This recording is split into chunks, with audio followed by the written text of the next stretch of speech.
Rickshaw వాళ్ళ గురించి, పేదవాళ్ళ గురించి. అసలు ఈ పుస్తకం టైటిల్ ఇవాళ ఉన్నటువంటి సిరిమల్లె మోకాళ్ళ మట్టుకు బురదలో దిగబడి ఎద్దోల ఎనుకకు ఒక్కొక్క అడిగేసి నాట్లేసి లచ్చుమమ్మో నీ నడమంతా ఇరిగిందా లచ్చుమమ్మో. ఇప్పుడు గత ఆశయాలను కొనసాగిద్దామంటే పాటలు ఇట్లా కొనసాగించుకుంటూ పోవుడు కాదు. నా దృష్టిలో దాని పరిష్కార మార్గాలు కావాలి. ఆ పరిష్కార మార్గాలు చూపించేటువంటి ప్రజాప్రభుత్వం గురించి తన కూడా గజ్జగట్టి గొంగడేసుకొని జనంలో పడి ఇప్పుడున్నటువంటి అధికార పార్టీకి సపోర్ట్ చేసి ఆయుధాన్ని పక్కకు పెట్టి ఓటే ఆయుధం అని చెప్పి తన ఆలోచన విధానంలో మార్పు తీసుకొచ్చుకొని సార్ నెక్స్ట్ మీరే మాట్లాడేది Haragopal sir, professor Haragopal sir. సరే నేను తర్వాత మాట్లాడతా. ఇప్పుడు ప్రొఫెసర్ హరగోపాల్ సార్ గారికి మాట్లాడాలని కోరుతున్నా. సార్ రండి సార్. నేను నెక్స్ట్ అసలు యాక్చువల్గా మీరే ఉండే, నేను మా తర్వాత మాట్లాడతాను కానీ మా సూర్య మనం చేసాక మాట్లాడాల్సి వస్తుంది. సార్ మీరు ప్లీజ్. లేదు ప్లీజ్.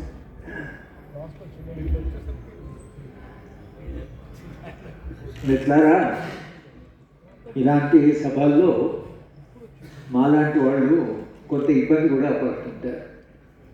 ఒకవైపు అద్భుతంగా మాట్లాడేవాళ్ళు, మరొక వైపు మరీ అద్భుతంగా పాటలు పాడేవాళ్ళు.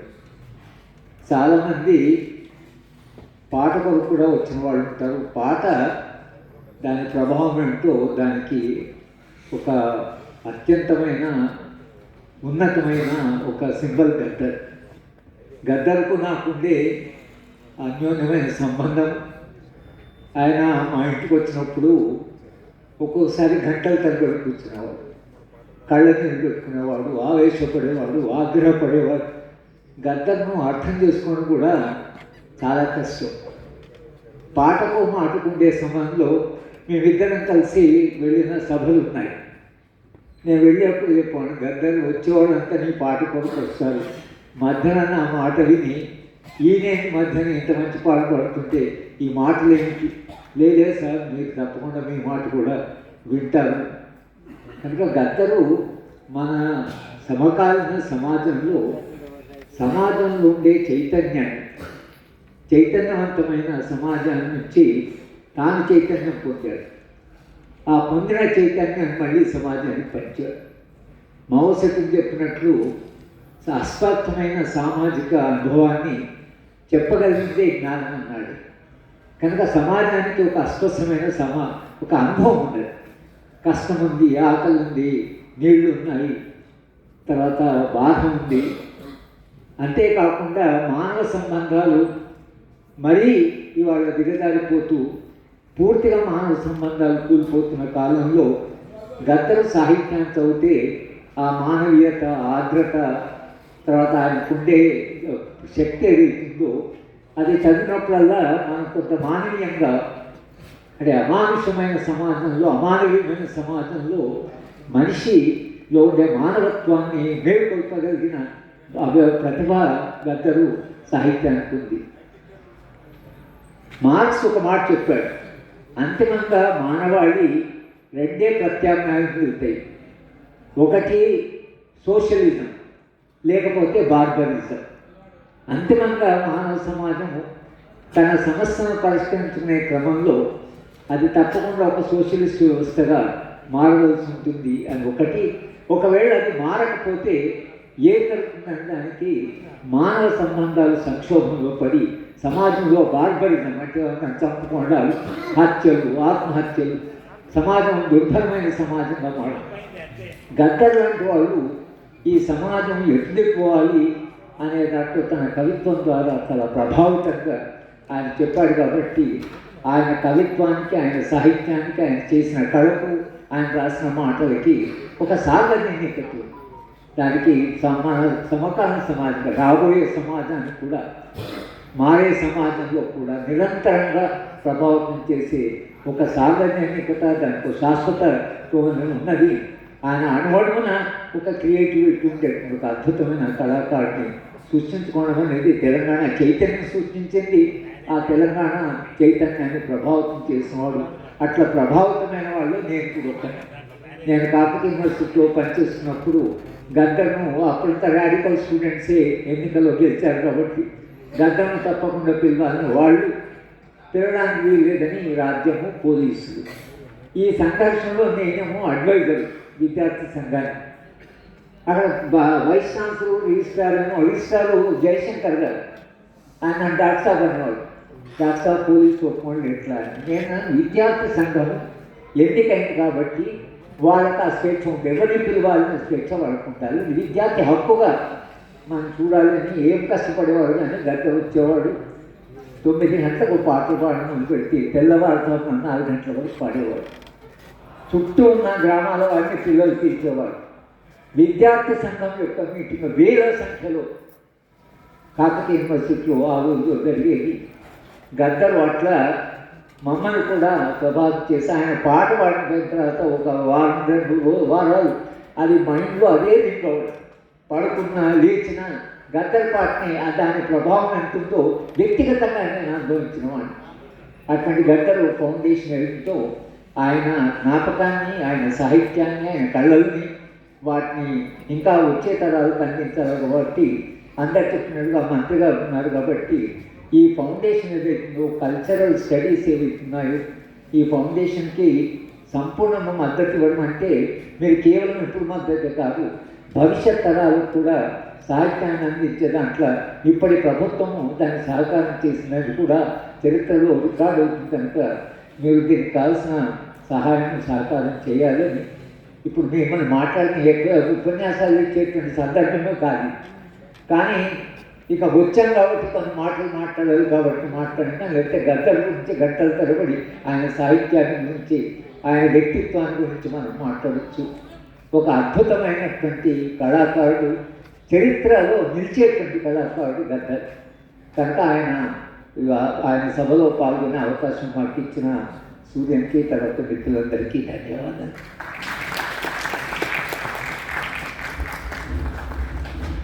Thank you sir. ఇప్పుడు మా Gaddar Foundation chairperson professor Shanta Sinha గారిని మాట్లాడవలసిందిగా కోరుతున్నాం. మా టీమ్ హెడ్ ప్రతి దేశం మీద, పేదోళ్ళ మీద, చదువు మీద కంప్లీట్ అవగాహన ఉండి మమ్మల్ని సూక్ష్మంగా గైడ్ చేస్తున్నది మేడం. మాకన్నా ముందే వచ్చి కూర్చుంటారు ఈ మీటింగ్లలో మాట్లాడాల్సింది.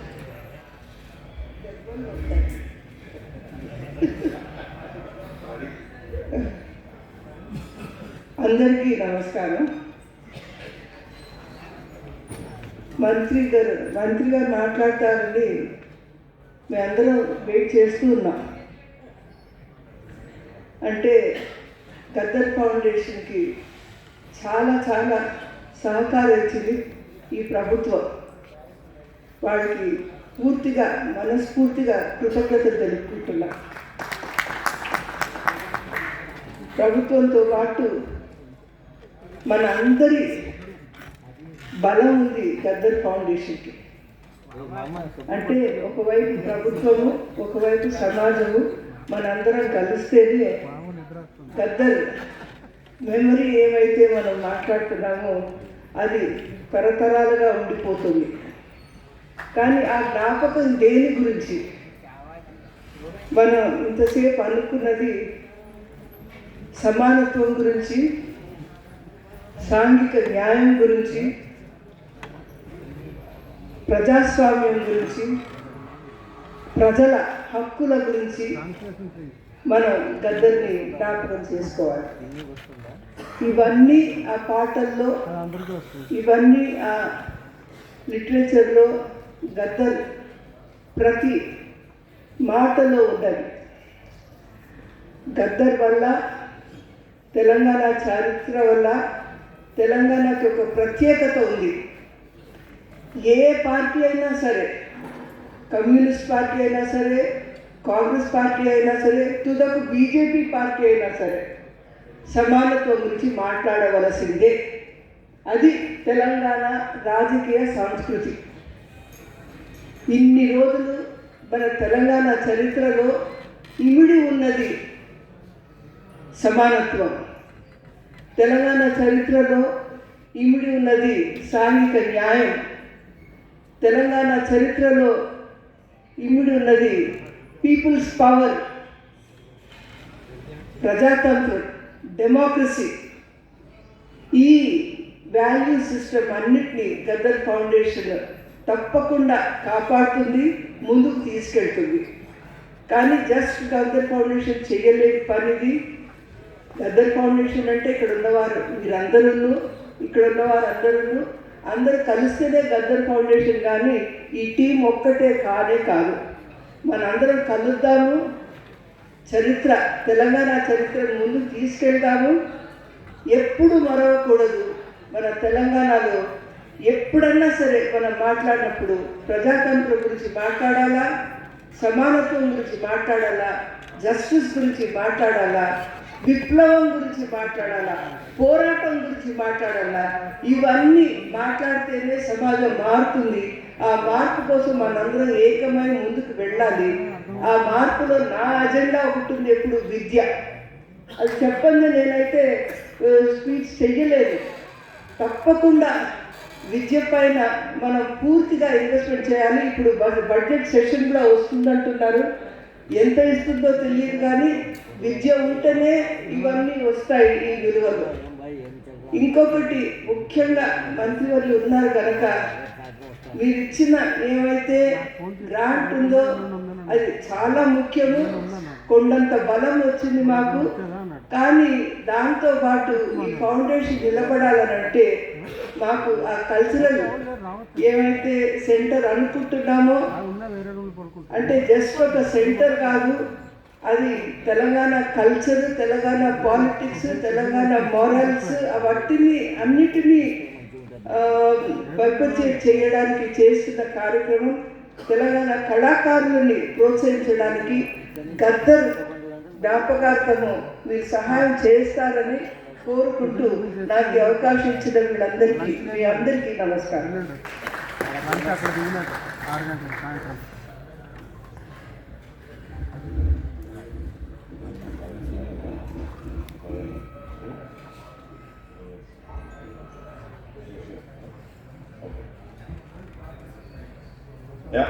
నేను అలా నా 2 నిమిషాలు అయిపోయినాక మంత్రి గారు మాట్లాడతారట.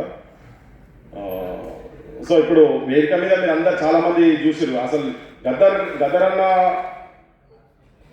ప్రోగ్రామ్ ఒకటి కండక్ట్ చేసుకుంటా హూ ఈజ్ గద్దర్ అని చెప్పనే ఒక కాంపిటీషన్ ఒకటి పెట్టి అందరిని వేదిక మీద పిలిస్తే చాలామంది వచ్చారు. ఇప్పుడు మన వేదిక మీద ఉన్నటువంటి వాళ్ళు కూడా మొత్తం వస్తే ఆ కాంపిటీషన్లలో గద్దర్ అన్నకి ఎక్కడో 7th or 8th ప్లేస్ వచ్చిందట. మిగతా అందరూ ఇప్పుడు అంటే అంతమంది గద్దర్లు ఇప్పుడు తయారై ఉన్నారు బయట అని చెప్పేందుకు వాళ్ళందరూ అంత అద్భుతంగా ప్రదర్శన చేసింది కదా. కాకపోతే వాళ్ళ అందరి లోపల ఒక ఎక్కడో బాధ ఉన్నది. చాలా మందితో మాట్లాడుతూ ఉన్న క్రమంలో నేను అనుకున్నా, ఈ ప్రభుత్వం వచ్చిన తర్వాత అంటే గద్దర్ అన్నకు ప్రభుత్వ లాంఛనాలతోటి ఫంక్షన్ చేస్తున్నది, గవర్నమెంట్ తరఫు చేస్తున్నది. గవర్నమెంట్ ఇప్పుడు గద్దర్ ఫౌండేషన్కు ఒక 3 కోట్ల రూపాయలు ఆల్రెడీ ఇచ్చింది. దానికి ధన్యవాదాలు చెప్పుకుంటూనే భూమి ఇప్పటివరకు ఇస్తానని ఇంకా ఇయ్యలేదు. అది కూడా వెంటనే ట్యాంక్ బండ్ పక్కకి ఇస్తాన్నారు కదా, అక్కడ ఇస్తే అట్లీస్ట్ వీళ్ళు హైదరాబాద్కి వచ్చినప్పుడైనా చేసినప్పుడైనా వాళ్ళకు ఒక ఉండడానికి ఒక కేంద్రం ఉంటుంది. వాళ్ళందరికీ ఇంకొకటి ఏంటంటే ఈ కళాకారులందరికీ ఒక ప్రశ్న ఉన్నది, అసలు ఏంది మా భవిష్యత్ అని. ఇంతకుముందు ప్రభుత్వాలు కూడా వాళ్ళని అట్లనే అడ్డమంది కూలీలు లెక్క వాడుకున్నాయి. ఇది ప్రజాప్రభుత్వము, గద్దరన్న ఆశించినటువంటి ప్రజాప్రభుత్వము, ప్రజల చేతనటువంటి ప్రజాప్రభుత్వం కాబట్టి వీళ్ళు వచ్చిన తర్వాత మాకు మా నౌకరులు పర్మనెంట్ అయితే అని చెప్పని అనుకున్నారు. డోలు కొట్టేటోళ్ళు కావచ్చు, ప్యాడ్ కొట్టేళ్ళు కావచ్చు, డప్పు కొట్టేళ్ళు కావచ్చు, వాళ్ళందరూ అట్లా అనుకున్నారు, ఆశపడ్డారు అని మనస్ఫూర్తిగా తిరిగింది వీళ్ళంతా.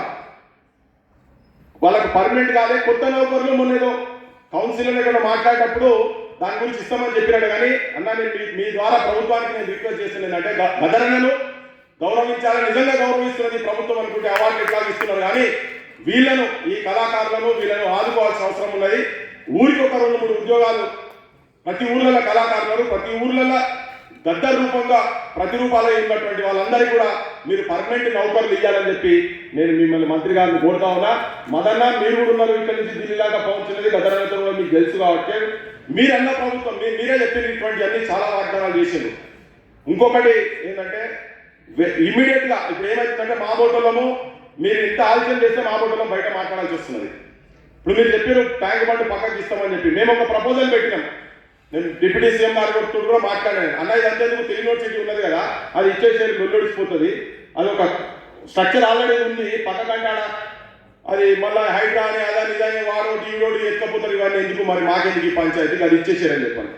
పోలేదు కాకుంటే అప్పుడు అన్నప్పుడు ఏమన్నా ఏం చెప్పినంటే ఎవరు తీస్తాడు ఎవరు ఎందుకు ఇంతకుముందు కట్టిన ఎవరు తీసినా ఇప్పుడు ఏం తీయాలని లేకుండా అన్న వెంటనే నెక్స్ట్ క్యాబినెట్ మీటింగ్లో మీరు పెట్టండి మా బొట్టలను మాట్లాడేకుంటే చేయాలంటే మీరు పెట్టండి. నెక్స్ట్ క్యాబినెట్ మీటింగ్లో మీరు దయచేసి ముఖ్యమంత్రి గారికి డిప్యూటీ సీఎం గారికి మా నుంచి ప్రపోజల్ మేము కూడా చాలా తిరిగినాము. ఇంటెలెక్చువల్స్ తెలంగాణలో ఉన్నటువంటి ఇంటెలెక్చువల్స్ చాలా మంది కూడా బహుశా మీ నోటీస్లో ఉన్నదో లేదో ఉప ముఖ్యమంత్రి గారి దగ్గరికి బట్టల దగ్గరికి కూడా పోయి రిప్రజెంటేషన్ ఇచ్చి దాన్ని స్క్రీన్ మీద అంతా పెట్టి శాంత మేడం మేము అందరం పోయి మొత్తం అంతా డిస్ప్లే పెట్టి అంతా చూపించినాం. వెంటనే చేసేస్తామంటున్నారు కానీ అది అయితే లేదు. మేము ఇన్ని రోజులు అనుకున్నాం వడ్డించడం మా ఊళ్ళోనే మా ఏ బంతిలో కూర్చుంటుంది మాకు కూడా ముక్కలు మంచిగా పడతాయి అనుకున్నాం. కానీ అట్లా కాకుండా చేస్తున్నారేమో అని మాకు బాధ అవుతుంది. అందుకనే అటువంటివి కాకుండా చూడాలని చెప్పి ఇంకోటి మీ ద్వారా మనవి చేసేది ఏంటంటే గదరన్న ఏ ప్రజా ప్రభుత్వాన్ని అయితే ఆశించిండో నేను నిరుద్యోగ యువకుల తరఫుకి నేను చెప్తున్నా అన్న మీరు నౌకర్లు ఇస్తా అన్నారు ఆలస్యం చేస్తారు. గదరన్న ప్రతి మీటింగ్లో చెప్పేది మా ఉద్యోగాలు మాకు కావాలి, మా నీళ్లు మాకు రావాలి, మా నిధులు మాకు కావాలి. ప్రతి సభలో నినాదాలు ఇప్పించేది గదరన్న. సో నిరుద్యోగులు కూడా వాళ్ళకి ఇస్తాన్న ఉద్యోగాలు వాళ్ళు అడుగుతున్నారు. దాంతో పాటు వాళ్ళు అడుగుతున్న రోడ్డు మీద వస్తే దయచేసి మీ పోలీసులకు చెప్పకండి జరా అమ్మరా బూతులు తిట్టొద్దని చెప్పండి. మా నిరుద్యోగ యువకులను మీరు నట్టు పెట్టి కొట్టకండి. ఇది కారం పొడి నూనె వేసుకొని కాని కడుపులతోటి అశోక్ నగర్ వల్ల దిల్సుఖ్ నగర్ వల్ల ఏ వాడలకు పోయినా ఎక్కడ పోయినా కానీ చెప్పాలి. ఎక్కడి నుంచి ఎక్కడ పోయినా కానీ వాళ్ళు నౌకర్ల గురించి వాళ్ళ భవిష్యత్తు గురించి ఆలోచించుకుంటూ చేస్తున్నారు. నేను వేదిక నుంచి గదరన్న మీటింగ్ కాబట్టి నేను మీకు విజ్ఞప్తి చేస్తున్నా మీరు దయచేసి మీ ప్రభుత్వం దగ్గర ఏదైనా కోపానికి వాళ్ళు రోడ్ల మీద వచ్చినా కానీ ఓపిక వహించాల్సిన అవసరం ఉన్నది. ఎందుకంటే ఇలా ఎందుకు మాట్లాడుతున్నా అంటే నేను గదరన్న సభ కాబట్టి మాట్లాడుతున్నా. గదరన్న మా ఓటర్లు అందరూ చెప్పాడు లేదు ఈ ప్రభుత్వాన్ని మనం తీసుకొస్తే మనకు మాట్లాడేందుకు ఉంటుంది. రాహుల్ గాంధీ దాకా వాళ్ళందరూ ఒప్పుకున్నారు కాబట్టి రేపు పొద్దుగాల నేను కూడా మాట్లాడతా. అందుకనే మీరు అందరు సపోర్ట్ చేయాలని మా ఓటర్లను కూడా ఒప్పించి మెప్పించిండు. తెలంగాణ యువతరాన్ని కూడా మెప్పించిండు కాబట్టి ఇలా గద్దెకెక్కిందని చెప్పి నేను మనస్ఫూర్తిగా అనుకుంటున్నా. జనం కూడా అదే అనుకుంటున్నారు. మాట్లాడుకుంటూ పోతే చాలా సమస్యలు ఉన్నాయి. కానీ నేను ఆశపడేది ఇప్పుడు ఇక్కడ ఈ రవీంద్ర భారతిలో ఇలా చేస్తాం. వచ్చేసారికి గద్దరన్న ఈ కల్చరల్ సెంటర్ ఏదున్నదో దాంట్లోనే చేయాలని మాకు ఆశ ఉన్నది.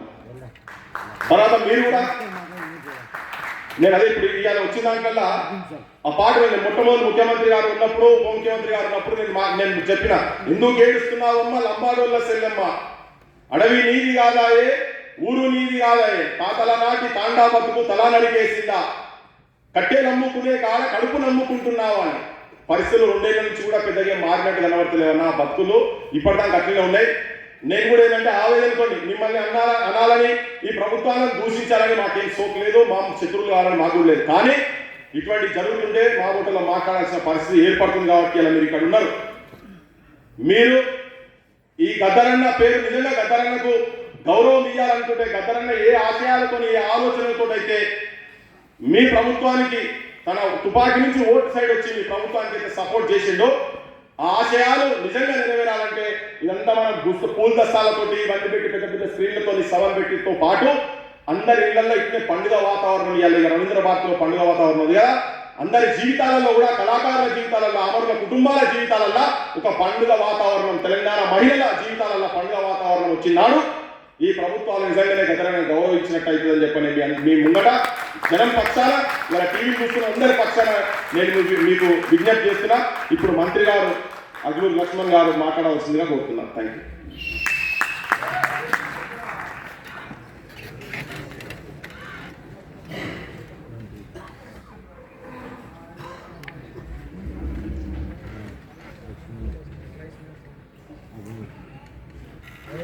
మహనీయులు పెద్దలు గౌరవనీయులు ప్రజా యుద్ధ నౌక గద్దర్ గారి జయంత్యోత్సవ సందర్భంగా ఈరోజు రాష్ట్ర ప్రభుత్వం తరఫున సోషల్ వెల్ఫేర్ మినిస్టర్గా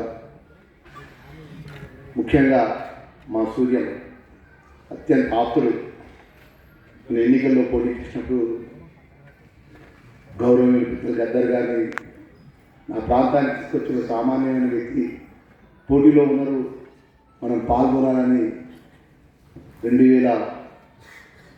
18లో 2018లో అప్పుడు వచ్చినట్టు మా సూర్యన్ గారు కానీ వేదిక పైన వాడు చాలామంది వైశ్యం ఉన్నట్టు మా బండ ప్రకాష్ గారు కానీ గౌరవనీయులు మేడం గారు శాంతిన్యా గారు కానీ హరిగోపాల్ గారు కానీ అదేవిధంగా పెద్దలు అన్న జేబీ రాజు గారు కానీ మా నారాయణ గారు కానీ మా మాజీ ఎంపీ గారు మధుయాష్ గారు కానీ మా బీసీ నాయకుడు అన్నగారు శ్రీనివాస్ గారు కానీ నరసింహరావు గారు కానీ చాలామంది వేదిక పెద్దలు ఉన్నారు, కవులు కళాకారులు. అదేవిధంగా మా మిత్రులు హాట్ టాపిక్ ఉంటాడు మా పృథ్వీ గారు. ఎప్పుడు కూడా ప్రశ్నించే వాళ్ళు ఎప్పుడు ఉంటారే, కానీ వ్యక్తిగతంగా కోరుకునేది ఒకటి ఏంటంటే ఈరోజు యుద్ధం యొక్క గద్దర్ గారు ఆ రోజు చనిపోయినప్పుడు గౌరవ ముఖ్యమంత్రి పిసిసి అధ్యక్షుడు ఉంటే మేమందరం కూడా హాస్పిటల్కి వెళ్ళి సూర్యం తొలి అక్కడ ఉన్నటువంటి మన గద్దర్ గారు చనిపోయిన యొక్క ఏదైతే పార్టీ విగ్రహాన్ని ఎల్బీ స్టేడియంలో ఖచ్చితంగా ఎల్బీ స్టేడియంలో ఏర్పాటు చేయాలి. ఈ ప్రాంత తెలంగాణ ప్రాంత నలుగురు నుంచి వేలాది మంది లక్షలాది మంది ప్రజలకు ఆయన చివరి వీడుకోలు ఘనంగా ఇవ్వాలని చెప్పేసి వారు రాత్రంతా ఇక్కడ కూర్చొని మేమందరం కూడా పార్టీలకు ఖచ్చితంగా చాలామంది కవులు కళాకారులు దళిత వర్గానికి సంబంధించిన పెద్దలు అన్ని బీసీ వర్గాలు అన్ని వర్గాల ప్రజలంతా కూడా ఒక మన కుటుంబ సభ్యులు ఒక మహనీయుడిని ఈ ప్రపంచానికి తెలంగాణ ఆశ భాష మన ప్రాంత వెనుకబడ్డ యొక్క మన పాట ద్వారా వారికి ఉన్న కవిత్వం ద్వారా సాహిత్యం ద్వారా గద్దర్ గారు ఎవరు అనే విధంగా గొప్పగా వారి కొన్ని సంవత్సరాలు వారి జీవితాన్ని కుటుంబాన్ని పనంగా పెట్టి మన ప్రజల అట్టడి వారి ప్రజల కోసం ఒక కవిగా కళాకారుడిగా ఉన్నట్టు మహనీయుడికి చివరి వీడుకోల కోసం ఆ రోజు ప్రతిపక్షం ఉన్నప్పటికీ మేము మా బాధ్యత నిర్వర్తించాం. మరి దానిలో భాగంగా మీరు ఏదైతే కల్చరల్ సెంటర్కి సంబంధించిన విషయంలో కూడా ప్రభుత్వం తరఫున నేను మాటిస్తున్నాను తప్పకుండా. ఎందుకంటే ఒక విషయం నేను చెప్పదలుచుకున్నాం. గతంలో ప్రభుత్వంలో ఉన్నప్పుడు గత ప్రభుత్వంలో ముఖ్యమంత్రి దగ్గరికి ఒక ప్రజాప్రతినిధి వెళ్ళి మాట్లాడడానికి ఏం బిల్తో నాకు తెలియదు, కానీ గౌరవ ముఖ్యమంత్రి రేవంత్ రెడ్డి గారి దగ్గరికి ఒక సామాన్య కార్యకర్తలు 2 సంవత్సరాల క్రితం నేను మా ధర్మపురి ప్రజలు ఆ లక్ష్యం సమర్పించుకొని శాసనసభ్యుడిగా ఎన్నికై రాష్ట్ర క్యాబినెట్ మంత్రిగా నేను అనేక సందర్భంలో కూడా ఎస్సీ వెల్ఫేర్ కానీ ట్రైబల్ వెల్ఫేర్ డిపార్ట్మెంట్ సంబంధించిన అనేక సమస్యల విషయంలో కూడా ముఖ్యమంత్రి దృష్టికి తీసుకెళ్ళినప్పుడు పాజిటివ్గా మాట్లాడినారు. ఈరోజు గొప్ప మహనీయుడు గద్దర్ గారి యొక్క మీరు అడిగే ఏదైతే ఇష్యూ ఉన్నదో మా ప్రతి సూర్యన్ గారు కానీ మా ఇక్కడ ఫౌండేషన్ సంబంధించిన గద్దర్ ఫౌండేషన్ సంబంధించిన వాళ్ళు మీరు ఏదైతే అడుగుతున్నారో అది వెల్ఫేర్ మినిస్టర్ నేను బాధ్యత తీసుకుంటా. తప్పకుండా మీరు చెప్పిన విధంగా కోరిన విధంగా మీరు ఎంత డబ్బు అయితే ఫైనాన్షియల్ ప్రభుత్వం నుంచి మీరు అడుగుతారో మా ప్రకాశాన్ని చెప్పినట్టు ఘనంగా ఒక ల్యాండ్ మార్క్ ఇక్కడ గద్దర్ గారి యొక్క ఏదైతే కల్చరల్కి సంబంధించిన సెంటర్ ఇది ఎక్కడ ఉందంటే మట్టిలో ట్యాంక్ బండ్ ఏ విధంగా చెప్తామో ట్యాంక్ బండ్ అంబేద్కర్ గారి విగ్రహాన్ని ఏ విధంగా రాజ్యాంగ నిర్మాతను బిఆర్ అంబేద్కర్ విగ్రహాన్ని ఏ విధంగా అయితే ట్యాంక్ బండ్పై మనం ఉంచుకుంటామో ఆ విధంగా కల్చరల్ సెంటర్ కూడా గొప్పగా రాష్ట్ర ప్రభుత్వం నుంచి అన్ని విధాలా కూడా గౌరవ ముఖ్యమంత్రి ద్వారా ప్రభుత్వం ఉప ముఖ్యమంత్రి ఫైనాన్స్ మినిస్టర్ గారి ద్వారా మన మంత్రి గారిని మాటిస్తున్నా. మరి అదేవిధంగా గద్దరికి సంబంధించిన అనేక విషయాలు కూడా ఈ యొక్క హైదరాబాద్లో కాకుండా 33 జిల్లాలకు సంబంధించినటువంటి గతంలో 11 జిల్లాలు ఉన్నటువంటి ఏదైతే అన్డివైడెడ్ జిల్లాలకు ఒక్కొక్క జిల్లాకు గొప్పగా మీ యొక్క ఆ గద్దర్ యొక్క ఫౌండేషన్ ద్వారా పేద పిల్లల విషయంలో కానీ అనేక విషయంలో కానీ మీరు ఏ కార్యక్రమం తీసుకున్నా మేము ప్రభుత్వ పరంగా ఈ వెంట మేము ఉంటాం. మీకు ఏ విషయంలో కూడా మీరు ఏ మంచి కార్యక్రమం చేసే విషయంలో కూడా ప్రభుత్వం నుంచి మీరు ఏది కోరినా కూడా 100% అమలు చేస్తాం. ఎందుకంటే మీరు వచ్చి 2 సంవత్సరాలు అవుతుంది, 10 సంవత్సరాల గత ప్రభుత్వంలో ఈ ప్రభుత్వాన్ని పరిపాలించినారు. ఆర్థికంగా ఎంత ఒత్తిడి ఉన్నా ఎంత ఇబ్బంది ఉన్న ప్రభుత్వంపై ఈరోజు ప్రజలకు ఇచ్చిన మాట అమలు చేసిన పరిస్థితుల్లో కూడా మిగిలిపోయినటువంటి విషయాల్లో కూడా నిరుద్యోగులకు సంబంధించిన ఉద్యోగాల విషయంలో కానీ ఇంకా అనేక సమస్యల విషయంలో కానీ ఇప్పటివరకు సాధ్యమైనంత వరకు ఈ ప్రభుత్వం మీరు కోరుకొని మీరు మార్పు కోరుకొని ఆశీర్వదించి మాకు అవకాశం ఇచ్చిన లోపల తప్పకుండా ఎక్కడ కూడా పోలీస్ పరంగా నిరుద్యోగ యువకులు మా తమ్ముళ్ళ మీద మా అన్నల మీద మా చెల్లెళ్ళ మీద ఎలాంటి తప్పులు చేసే పరిస్థితి వచ్చినప్పుడు ఆ సంబంధించిన అధికారులు ఇంత పెద్దోడైనా ఊరుకున్నాం తప్ప ఎక్కడ కూడా ప్రభుత్వంలో ఉన్నటువంటి మేము ఇప్పటివరకు ఈరోజు ఉన్నటువంటి మీ అందరికీ తెలుసు అనేక సంక్షేమ కార్యక్రమంలో ఈ సందర్భంగా నేను మనవి చేసుకుంటున్నాను. ఒక మహానాయకుడు గద్దర్ గారికి సంబంధించిన విషయంలో చాలామంది వేదిక ఉన్నారు. మా ప్రొఫెసర్ కాశీ గారు, నేను 3 నేను మా మున్సిపల్ ఎలక్షన్ సంబంధించిన జీతాల జిల్లా సంబంధించిన స్ప్లిట్ ఉంది, చాలా పరిమితులతో ఉన్న నాకు ఫోన్ చేసినాడు. లక్ష్మణ్ కుమార్ ఎక్కడనో సోషల్ మినిస్టర్గా నేను మాటిచ్చిన, సూర్యుని మాటిచ్చిన, ఫౌండేషన్ మాటిచ్చిన అంటే నా 3 అవుతుంది, 240 కిలోమీటర్ల దూరంలో ఉన్న గోదావరి ధర్మపురిలో ఉన్నానంటే తక్షణమే బయలుదేరి రావాలంటే నాకు చాలామంది కార్యకర్తలు ఉన్నప్పుడు ఆ మహానాయకుడి యొక్క జయంతి కార్యక్రమంలో ఒక అధికారపరంగా సోషల్ వెల్ఫేర్ మినిస్టర్గా ఆ వర్గంగా వచ్చిన వాడిగా మన కార్యక్రమంలో పాల్గొనాల్సిన బాధ్యత నాకు ఉన్నదని చెప్పి మా వాళ్ళందరికీ చెప్పేసిన మీరు ఏమనుకున్నా ఇబ్బంది లేదని చెప్పి నేను వెంటనే బయలుదేరి ఈరోజు ఇక్కడ రావడం, ఇంత గొప్ప కార్యక్రమంలో మన భాగస్వామ్యం చేసే అవకాశం నాకు ఇవ్వడం, మరి దానికి ప్రభుత్వం తరఫున మీరు ఏదైతే చెప్పినారో నేను ముఖ్యమంత్రి గారికి నేరుగా ఆ సంబంధించిన సబ్జెక్టులో కూడా నా బాధ్యతను నిర్వర్తిస్తానన్న విషయాన్ని మరొకసారి మనవి చేసుకుంటూ మిగతా పెద్ద వాళ్ళందరూ కూడా మనస్ఫూర్తిగా మీరు చిన్నప్పటి నుంచి మా ఊహదర్శన చూస్తాం. హరిగోపాల్ గారు లాంటి ఒక గొప్ప ప్రొఫెసర్, మీ పేరు వింటాం, ఎందుకంటే పేదల పక్షాన ఎక్కడ కష్టం వచ్చినా అలాంటి గొప్ప వాళ్ళ ముందు శాంతి సింగ్ మేడం గారు పెద్దల వెంకటస్వామి గారి దగ్గర మొదటిసారి చూసిన యూత్ కాంగ్రెస్ నిన్న ఆ రోజు మేడం గారికి నేను పెద్దల వెంకటస్వామి ఇంటిగా మేడం గారితో నేను మాట్లాడినప్పుడు కలిసినాను. అలాంటి గొప్ప వాళ్ళు ఇక్కడ జేబీ రాజు గారు మా రామగుండం వచ్చేవారు ఎప్పుడు కూడా ప్రతి సంవత్సరం అంబేద్కర్ జయంతి వచ్చేవారు అనేక అంశాలు మాట్లాడి మా జయరాజ్ అన్న ఆ రోజు వెలిపించడం అన్న నా పక్కన కూర్చున్నాడు. చాలామంది పెద్దవాళ్ళు చనిపోయిన రోజు ఇక్కడ వెలిగిపోయినటువంటి చాలామంది పెద్దవాళ్ళు అందరు ఏదేమైనా కూడా సామాన్య జీవితంతో ఈరోజు ఎంతో కష్టపడి స్థాయికి వచ్చిన వాళ్ళు రాష్ట్ర క్యాబినెట్లో ఉన్నాం. నిత్యం మీరు ఏదైతే ప్రభుత్వ పరంగా మీరు మమ్మల్ని రికార్డులో పెట్టే ముందు మాలాంటి సామాన్యమైన స్థాయికి వచ్చిన మంత్రిగా మా దృష్టికి తీసుకెళ్ళండి. తప్పకుండా ప్రభుత్వ దృష్టికి తీసుకెళ్ళి ఏ వర్గ ప్రజలకైనా మేలు చేసే విషయంలో మా బాధ్యతను నిర్వర్తిస్తాం. ఎప్పుడు కూడా మా బాధ్యతను విస్మరించలేదు. ఎందుకంటే ఈరోజు మీకు ఉన్నటువంటి ఈ సందర్భంలో కూడా ఆ రోజు ప్రధాన నాయకుడు గద్దర్ గారు చనిపోయినప్పుడు ప్రతిపక్షం ఉన్నప్పటికీ మా బాధ్యత నిర్వర్తించి వారు ప్రభుత్వం వచ్చిన తర్వాత ప్రభుత్వం ఇచ్చిన మాటలో కూడా మీరేదైతే కల్చర్ సంబంధించిన సెంటర్ విషయంలో మీరు కోరిన విధంగా గొప్ప స్థలాన్ని తెలుగు విశ్వవిద్యాలయం అడుగుతున్నారా, ట్యాంక్ బండ్ కాడ అడుగుతున్నారా, నాకు గౌరవ ముఖ్యమంత్రి గారి దృష్టికి తీసుకెళ్ళి మళ్ళీ వచ్చే జయంతి బ్రహ్మాండంగా వైభవంగా నలుగురు నుంచి వేలాది మంది అన్ని వర్గాలు, దళిత వర్గాలు, బలహీన వర్గాలు, బడి వర్గాల పెద్ద ఎత్తున మీరు కూడా బాధ్యత తీసుకుంటాం అన్న. మీ తరఫున వందలాది మంది రావాలంటే ఒక మహానాయకుడు గద్దర్ గారి జయంతి కార్యక్రమాన్ని రంగరంగ వైభవంగా ఈరోజు కళాకారులుగా ఉన్నటువంటి మా సోమన్న గారు కానీ, అదేవిధంగా పెద్దల గౌరవం సంజీవ్ గారు కానీ, మా నర్సన్న ఈరోజు నాకు గొప్పగా నా గురించి పాట పాడింది మా నర్సన్న. ఇలాంటి గొప్ప కళాకారులు మరి అదేవిధంగా మా అశోక్, మరి ఇంతమంది గొప్ప కళాకారులతో నెక్స్ట్ జయంతి కార్యక్రమానికి నేను చెప్తున్నా ఆలయ ఫౌండేషన్ సంబంధించినటువంటి మా సూర్యమన్న గారు కానీ, మా పృథ్వీ గారు కానీ, మా అన్నగారి గారు చెప్తున్నా అన్న మీరు ఒక 15 రోజుల ముందు కార్యక్రమం చెప్పండి. మనం రంగరంగ వైభవంగా ఒక ప్రధాన నాయకుడు గద్దర్ యొక్క కార్యక్రమాన్ని నలుగురు వైపు విధంగా మనం అందరం కలిసికట్టుగా అన్నదమ్ములాగా కార్యక్రమం చేద్దాం.